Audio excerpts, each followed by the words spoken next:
Hello everyone, स्वागत है आप सभी के पसंद यूट्यूब चैनल राय एजुकेशन में। शिक्षा विभाग अपडेट में आज के मॉर्निंग न्यूज़पेपर्स के महत्वपूर्ण अपडेट को क्लैरिफाई करेंगे, जिसमें सबसे इम्पोर्टेंटली जो बात करेंगे वो बेसिक शिक्षा विभाग की करेंगे, क्योंकि बेसिक शिक्षा विभाग से जुड़ी तमाम अपडेट आज की इस वीडियो में हम लोग कवर करने वाले हैं। तो बेसिक शिक्षा विभाग में आज के मॉर्निंग न्यूज़पेपर में सबसे महत्वपूर्ण जो न्यूज़ निकली है वो ये है कि बेसिक शिक्षा विभाग में 70,000 पदों पर भर्ती होगी। अगर मैं आपको कई ढेर सारी और अपडेट देता आया हूँ और अगर आप जुड़े हैं लगातार हमसे, तो आपने देखा होगा कि कभी 51,112 पदों की बात होते शुरू हुई थी, और फिर ये 60,000 पदों पर बात हुई, और फिर 97,000 पदों पर बात तो काफ़ी पहले से चल रही है ना। अब एक नया बात आपको देखने को मिल रही है, 70,000 पदों पर भर्ती, 68,500, 51,112 और प्रत्येक वर्ष जो खाली पद हैं उन सभी की कैलकुलेशन पर हम लोग एक विश्लेषित चर्चा करेंगे इस वीडियो में। लंबे समय से एक ही जगह, ये बेसिक शिक्षा विभाग के कर्मियों के लिए बहुत इंपॉर्टेंट बात है कि लंबे समय से एक ही जगह अगर आप तैनात हैं तो आपको हटाया जा सकता है, ऐसी अपडेट निकल कर आ रही है। एनजीओ की दखल, एनजीओ को रोकने के लिए शिक्षक साथी सभी एकजुट हो चुके हैं और विरोध लगातार जारी है। एरियर भुगतान के लिए इस बीएससी की तारीफ हर जगह हो रही है। कौन से ज़िले के ये बीएससी हैं और इन्होंने क्या ऐसा किया है एरियर के भुगतान के लिए नियुक्त अध्यापकों के लिए, सारी अपडेट को क्लियरफाई कर लेते हैं। चलिए वीडियो शुरू करते हैं। तो तमाम हमारे चैनल से जुड़े वो शिक्षक साथी होंगे या वो प्रशिक्षु होंगे जिन्होंने डीएलएड कर रखा है या जिन्होंने पूर्व में बीटीसी कर रखा है, जो लोग बीएड कर रहे हैं अथवा वो कर चुके हैं, तो लगातार आप लोगों को अपडेट मिल रही है। और आप लोगों के लिए एक अच्छी न्यूज़ है कि बेसिक शिक्षा विभाग में शिक्षकों के 70,000 से अधिक पदों को भरने की तैयारी है। सचिव बेसिक शिक्षा परिषद ने अप्रैल 2017 से अब तक चयनित अभ्यर्थियों की जानकारी मांगी है। जी हाँ, प्रदेश सरकार की ओर से बेसिक शिक्षा विभाग में नई शिक्षक भर्ती की तैयारी शुरू कर दी गई है। सचिव बेसिक शिक्षा परिषद की ओर से प्रदेश के सभी बेसिक शिक्षा अधिकारियों से अप्रैल 2017 से अब तक जितने भी चयनित शिक्षक पदों के बारे में जानकारी मांगी गई है। सरकार की ओर से यह जानकारी खाली पदों का विवरण जुटाने के उद्देश्य से मांगी जा रही है। बेसिक शिक्षा विभाग के सूत्रों की माने तो इस समय कुल मिलाकर करीब 70,000 से अधिक पदों पर शिक्षक भर्ती की तैयारी है। बेसिक शिक्षा विभाग की ओर से इससे पहले कोर्ट को बताया था कि उसके पास परिषदीय विद्यालयों में लगभग 51,000 पद खाली हैं, लगभग 22,000 से अधिक पद 68,500 शिक्षक भर्ती में खाली पड़े हैं, और कोर्ट के आदेश के बाद 68,500 शिक्षक भर्ती में कुछ पद भरे गए थे। लेकिन अब भी करीब 70,000 से अधिक पद पर जो नियुक्ति की जाएगी वो लगभग 70,000 से अधिक पद हैं।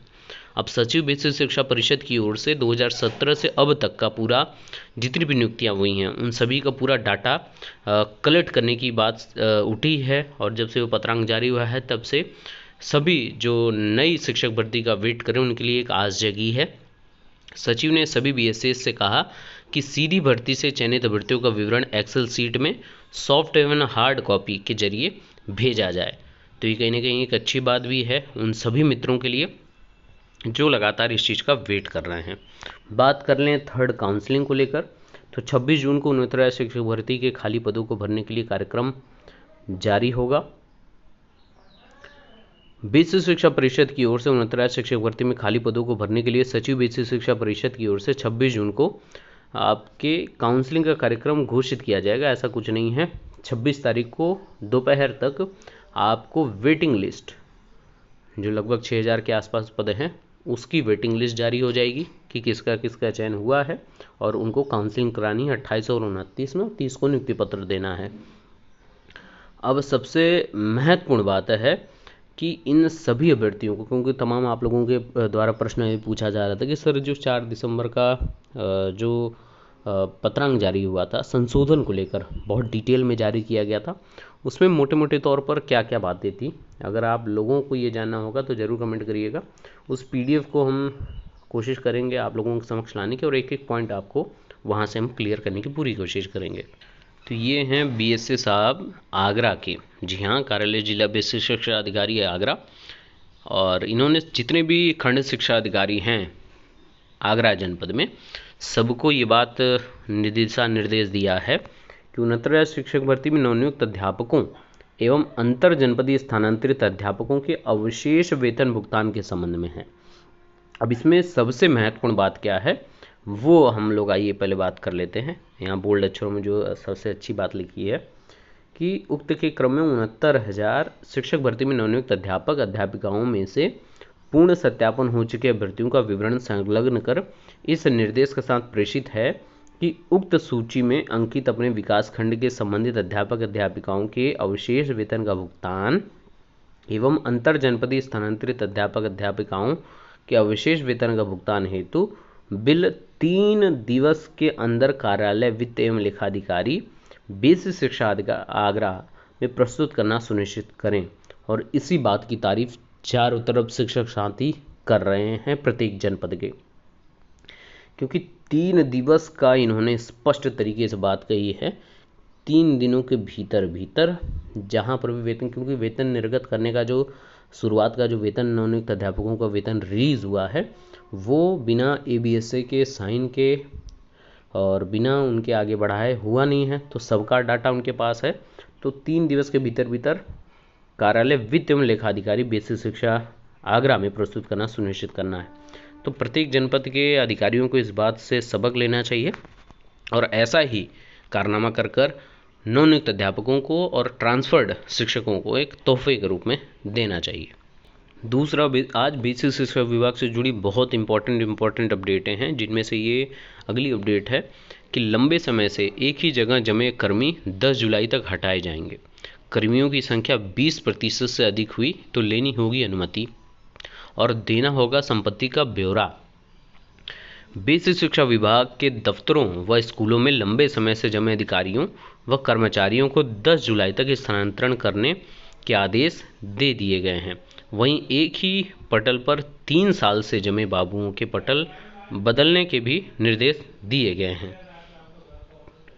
विभाग की अपर मुख्य सचिव रेणुका कुमार ने एक स्थान पर जमे खंड शिक्षा अधिकारियों, समूह ग के लेखागार, सहायक लेखागार, वरिष्ठ संप्रेक्षक, कनिष्ठ संप्रेक्षक व चतुर्थ श्रेणी के कर्मचारियों का तबादला अवरोही क्रम में अनिवार्य रूप से करने का निर्देश दिया है। उन्होंने संख्या के सापेक्ष 20% तक कर्मचारियों के तबादले करने के भी आदेश दे दिए हैं। इससे अधिक संख्या होने पर समूह क व ख के लिए मुख्यमंत्री और समूह ग व घ के लिए विभागीय मंत्री से अनुमति आपको लेनी पड़ेगी। इसके अलावा देना होगा संपत्ति का ब्यौरा। विभाग के अधिकारियों व कर्मचारियों को 20 जुलाई तक संपत्ति का ब्यौरा भी निर्धारित प्रारूप में देना होगा। रेणुका कुमार ने प्रथम नियुक्ति तिथि और उसके बाद प्रत्येक 5 वर्ष पर चल व अचल संपत्ति का ब्यौरा देने का आदेश दिया है। सभी को यह ब्यौरा मानव संपदा पोर्टल पर अपलोड कर उसकी एक प्रति निर्धारित तिथि तक विभाग को उपलब्ध करानी होगी। निर्धारित अवधि तक ब्यौरा न देने वालों के खिलाफ सतर्कता जांच के निर्देश भी दिए गए हैं। अगली जो अपडेट है वो भी बेसिक शिक्षा विभाग से जुड़ी है कि बेसिक शिक्षा में NGO को रोकने के लिए शिक्षक एकजुट हैं और ये पिछले 1 वर्ष से इसी का विरोध हो रहा है। और यही कारण है कि आपके जो सबसे आला अफसर हैं उच्च स्तर पर वो लगातार बेसिक शिक्षा विभाग में इतने कार्य करा रहे हैं, ओरिएंटेशन प्रोग्राम से लेकर इतने प्रशिक्षण करवा रहे हैं ताकि NGO की दखल ना हो पाए। परिषदीय विद्यालयों के बच्चों को ऑनलाइन प्रशिक्षण से जोड़ने के लिए सरकार द्वारा सुझाए गए NGO के विकल्प के विरोध के बाद शिक्षकों ने एकजुट होकर दूसरे विकल्पों पर मंथन किया। इसके लिए प्रदेश भर में ऑनलाइन बैठकें कर विचार विमर्श किया गया और सुझाव दिए गए। कोरोना काल में बंद परिषदीय विद्यालयों में संसाधन के अभाव में ऑनलाइन शिक्षण कार्य नहीं हो पा रहा है। सरकार द्वारा विकल्प के रूप में NGO की मदद लिए जाने की योजना बनाई गई, लेकिन बेसिक शिक्षा में NGO के प्रवेश का राष्ट्रीय शैक्षिक महासंघ उत्तर प्रदेश सहित कई संगठनों ने विरोध किया।